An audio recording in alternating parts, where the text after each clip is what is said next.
This morning, as I was looking at some of the news and stuff, I came across an article from CNN, and Politico, I guess, was the origin. And presumptive Democratic presidential nominee Joe Biden was photographed with this flyer, and it has a bunch of notes here about Kamala Harris.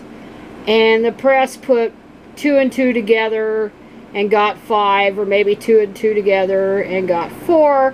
So now there's all this gossip that Kamala Harris is going to be his running mate. Now, I hope to God that isn't true. I really hope it isn't true. She trashed him during the primaries, really kind of alienated me about it. When she went on this ancient non-issue of busing, for crying out loud. That hasn't been an issue since the 70s. And she went after him on that. And I thought, what a stupid thing to do. Now, why would he even pick her as a running mate? But who knows? There's a lot of this stuff on the woke left that Biden has to pick a woman of color. Like, he isn't going to not get the African American vote. He's probably going to get 99% of the vote anyway, no matter who he picks as a running mate. Furthermore, Kamala Harris doesn't do anything for the ticket. She's from California. California is about as blue as it gets, so she's not going to add anything to the ticket. Plus, I wasn't impressed with her debate abilities. She's kind of all over the place. She looks like she just got out of bed, and stuff, and just was a miserable debater. She just couldn't debate at all. But the big part, the big beef I've got, is if we're going to run against, or if he's going to run against Donald Trump, and one of the things he's going to want to go after is all this cronyism with his family, having their fingers in the till. And of course, Biden, as we know, all this nonsense about his son Hunter. Well, that's kind of all fallen by the wayside because there wasn't really anything. But the last thing Joe Biden needs on the ticket is somebody who has a bunch of skeletons in her closet. And I'm thinking of this. Now, I've known about this story since the 90s when Kamala Harris was dating former SF mayor and former, I think he was California Speaker Willie Brown, who had a machine, a considerable political machine in that state. And he had a habit of, what do we call that? Oh, gosh, I just said it. Patronage. Okay, he was the prince of patronage in California. So he would nominate his friends or pull strings to get his friends and his girlfriends, which Kamala was one of them, all kinds of little do-nothing jobs. And this is why she's disqualified, in my book, to even be considered on the ticket with Biden. But who knows? Who the heck knows? Anyway, Biden, or not Biden, but Willie Brown, he was married, which really, yeah, that's not a good thing. But he and his wife, Blanche, have been separated for like 40 years. I don't know why they never bothered to get a divorce. But they don't live together. They have separate lives and all this. So he and Blanche, they're technically married, but they're separated.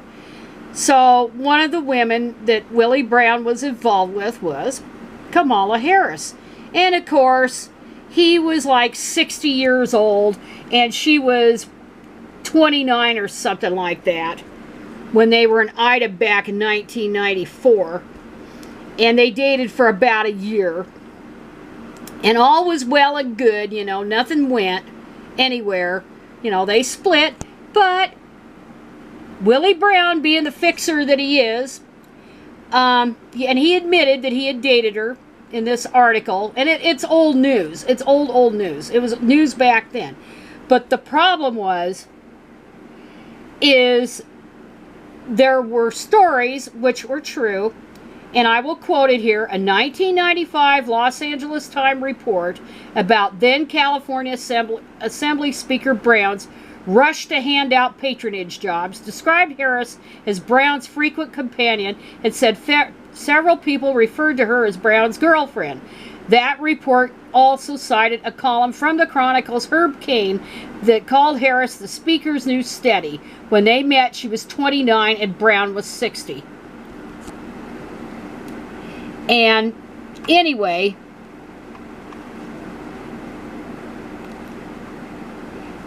this is the crux. So he dated her, and that was one thing.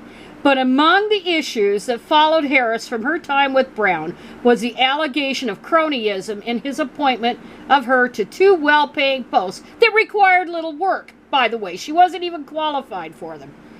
And he admitted it. He said, yes, I may have influenced her career by appointing her to 2 state commissions when I was Assembly Speaker, Brown wrote Saturday. Brown was the Speaker from 1980 to 1995 prior to his stint as San Francisco mayor. Brown appointed Harris to the California Unemployment Insurance Appeals Board and then to the Medical Assistance Commission, positions that paid her more than $400,000 over 5 years, according to SF Weekly. Brown also gave Harris a BMW. And I certainly helped with her first race for district attorney in San Francisco, he said in his Chronicle letter. Well, this is the problem, see? If Biden puts her on the ticket, this Willie Brown thing is gonna be nothing but an albatross. And I hope, if he did ask her to be on the ticket, I hope she was smart enough and said thanks, no thanks. Because this is just disqualifying as far as I'm concerned. You know, you can't sit there and talk about Trump and his cronyism and then leave the door open for this. And remember, those jobs, those commission jobs, required very little work. They may be, you know, a couple of times a year, a handful of times a year, maybe. And then, of course, she was an attorney on top of that. So anyway, I hope Biden doesn't do it. I hope that was just whatever. He just had those notes there for whatever. Or maybe it was to fuel gossip. I don't know. But let's hope he doesn't pick Kamala Harris.